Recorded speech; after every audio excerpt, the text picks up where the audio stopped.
Welcome to How You Livin', a transformative podcast featuring best-selling author, inspirational speaker, and minister, Dr. Rick Rigsby.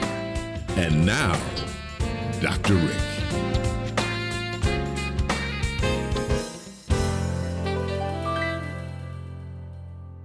Hey everyone, Dr. Rick, so glad you can join us. I got a question that I've been waiting for this episode to ask you.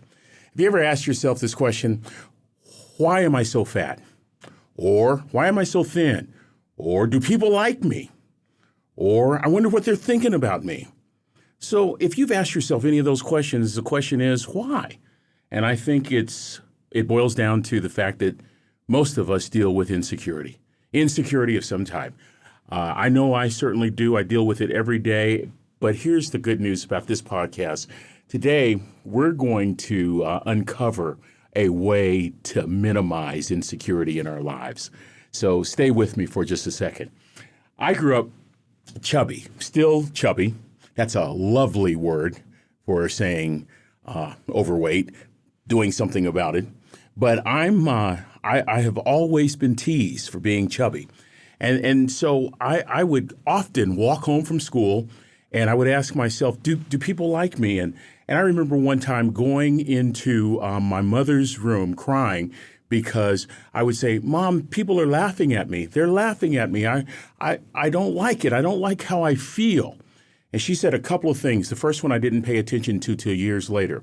The first one was, so what? Who cares what people think about you? I had to work to get to that point, and she was absolutely right. Are you with me? But here's the second thing she said. Ricky, beat him to the punch. What do you mean, Mother? Laugh at yourself first, and then they will join you and laugh with you. She must have told me that when I was 7 or 8 years old. I've been doing it ever since. I do it now all over the world.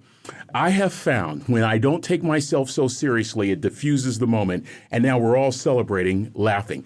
Guess what the byproduct has been? I see myself as a healthier person. I am a healthy, wholesome person with no need to feel insecure. I happen to be a person of faith, and my Bible tells me that I'm fearfully and wonderfully made. And so to combat insecurity, I have to remind myself of that on a regular basis. What if you're not a person of faith? What if you're the kind of person who still battles with insecurity and you can't get a handle on it? Stay tuned, because what I'm going to share with you toward the middle and end of this podcast, I believe, has the potential to free you. Remember what my mom said? Why do you worry about what other people think? It's easy to say that, but it's very difficult to really do that unless you know what the root of insecurity is. Insecurity is rooted in how we view ourselves, and insecurity is rooted in how anxious we feel about ourselves. You know, I was reading this article that I have ready to go right now that is from Psychology Today. And Psychology Today makes this real strong argument. And the argument is how we view our past failures, how we view our past mistakes, how we view anything that has gone good or bad in our lives really shapes the way that we see ourselves. Also, Psychology Today continues to say that we tend to minimize the good and focus on the bad. I can tell y'all one thing. Tell me if this isn't insecurity. I can speak to 1,000 people.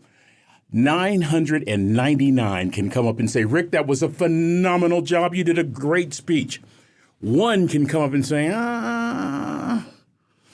quite wasn't what I was expecting.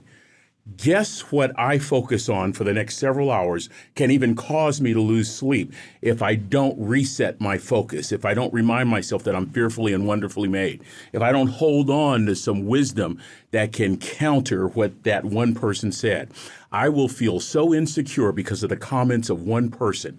Friend, it's important to have a tool to combat insecurity. Here's a tool. How do you view yourself?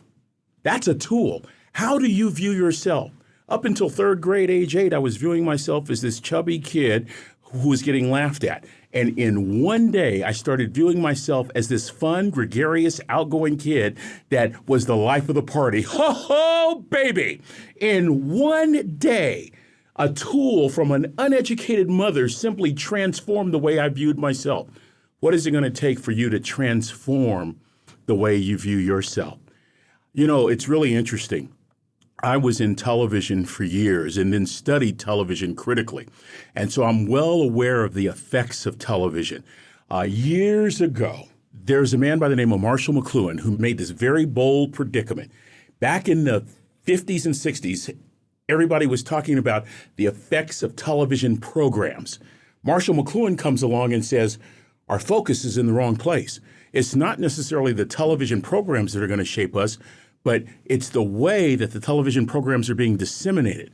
And so he made this statement, the medium is the message, got criticized all over the globe for it. But he turned out to be a prophet because that medium of quick bits of information produced what we call now a soundbite culture. A soundbite culture, people just disseminating anecdotal information in very shallow ways, hoping to make sense void of any kind of depth, breadth, or context. Take a look at your local newscasts. Take a look at those things that you like to stream, and you don't see a great deal of depth.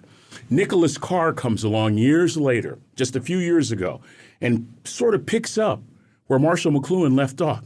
Nicholas Carr, if you haven't read his book, jot this down. His book is called Shallows, How the Internet is Affecting Our Brain.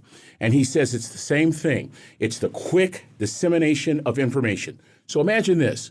Is it possible that television or the internet can shape us in such a way that it can encourage insecurity? Let's go back to television for a second. I remember studying this woman by the name of Jean Kilbourne, who was a professor at Harvard University, had a series of lectures titled Killing Her Softly. She looked at images of women in magazines and discovered something that was just simply devastating, that body parts were being separated and used. Each individual body part was being used to sell a particular product. And it was just devastating the way in which a woman's body was being distorted for the purposes of commercial gain. And Kilbourne's conclusion is basically this. When you reduce a human being to an object, you've just given license to do whatever you want to that particular object. Look at the sexism we're dealing with today. Look at the way in which women are still treated as voiceless people, even in this day and age. What's really sad is this. Kilbourne said that most women starting in second and third grade are not gaining their ideal standard of beauty from their parents. They're not gaining it from themselves. They're gaining it from watching television. And in Kilbourne's day, which was in the 80s and 90s, the ideal beauty standard was basically this. For a woman, you had to be thin, no unsightly hair, no pimples, obviously no pores. You must be blonde. You must weigh no more than 90 pounds. That excludes the majority of women that I know. And who says that an image ought be what informs you about how pretty you are or how successful you are? But look at how we allow that. Do you think the internet has continued that? Absolutely. Now, instead of ideal standards of beauty, now we're governed by likes. Want folks to like us, want folks to follow us, want folks to be our friend.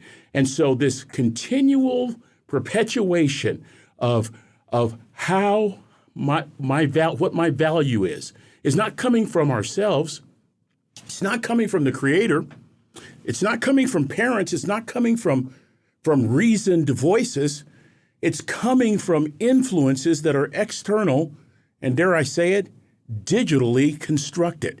And if you don't have a sound sense of the root of what causes your anxiety, it's going to be exacerbated in a shallow, superficial culture where images of beauty and images of who's accepting me rule the digital airwaves. So here's the bottom line, friend. The bottom line is we have to know who we are, and we have to accept who we are, and we have to like who we are. Let me say it again. We have to know who we are, we have to accept who we are, and we have to like who we are. That doesn't mean that you don't grow. We should always be in the state of growing. But do you love you? That's right. How can you love somebody else if you don't love you? And when you love yourself and when you genuinely like who you are, the words of other people lose power. They literally lose power. And so what we think about ourselves has the power to make us more secure. Let me say that again. What we think about ourselves really does have the power to make us more secure. So I'm in a world where I have to use social media every day. Just like you, I'm in a world where I'm measured by likes. I'm even measured by book sales. I'm even measured by numbers of engagements. I'm even measured by how many people like my podcasts or how many people give me affirmation from my speeches. Watch this. If I don't know who I am, I'm going to allow all those variables to dictate and determine my value, my well-being, my me. And friend, that is a dangerous place to live. Here's why. You will never, ever measure up. I don't know the secret to success, but I guarantee you the secret to failure is trying to please everybody. Why not start this day pleasing yourself? So, Rick, what should we do? You're not going to like this, but here's the key. Unplug and recharge. Oh, baby. Watch this. Watch this. Don't close me out. Don't unplug just yet. Is it possible that you're getting too much of your image from a digitally transmitted source? Is it possible that you're spending way too much time in front of impulses that don't know you and not nearly enough time in introspection and reflection and meditation? Friends, I want to tell you all the leading scientists are saying the same thing to us today in the 21st century. They're saying that we are gaining our value from digitally transmitted sources that don't know us, as opposed to unplugging, centering on what we know to be true, believing that, and acting accordingly. And so here it is. Every day, unplug so that you can recharge. I have specifically started turning off my phone for hours throughout the day. Guess what? If it's that important, they'll call back. Guess what? If it's really on my mind, I'll check it out a little bit later. Guess what it does? It gives me a chance to center on what I know to be true. What do I know to be true? I am fearfully and wonderfully made. What do I know to be true? I'm a good guy. I'm funny. I am a great father and a great husband and a great friend and a great coworker. I know those things. I'm flawed. And I'm working on those flaws, but those flaws don't reflect the totality of who I am. This is what I know to be true. I'm going to give my best every single day so that the world might be a bit more encouraged. Friend, this day, unplug and recharge long enough to focus on your positives so that you can minimize your negatives. Guess what will happen? That insecurity will start to become more secure.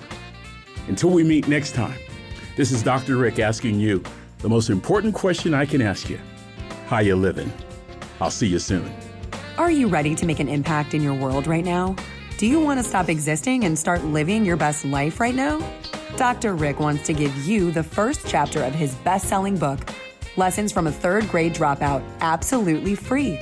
Just go to www.rickrigsby.com/free gift to get the print or audiobook right now. This is thepodcastfactory.com.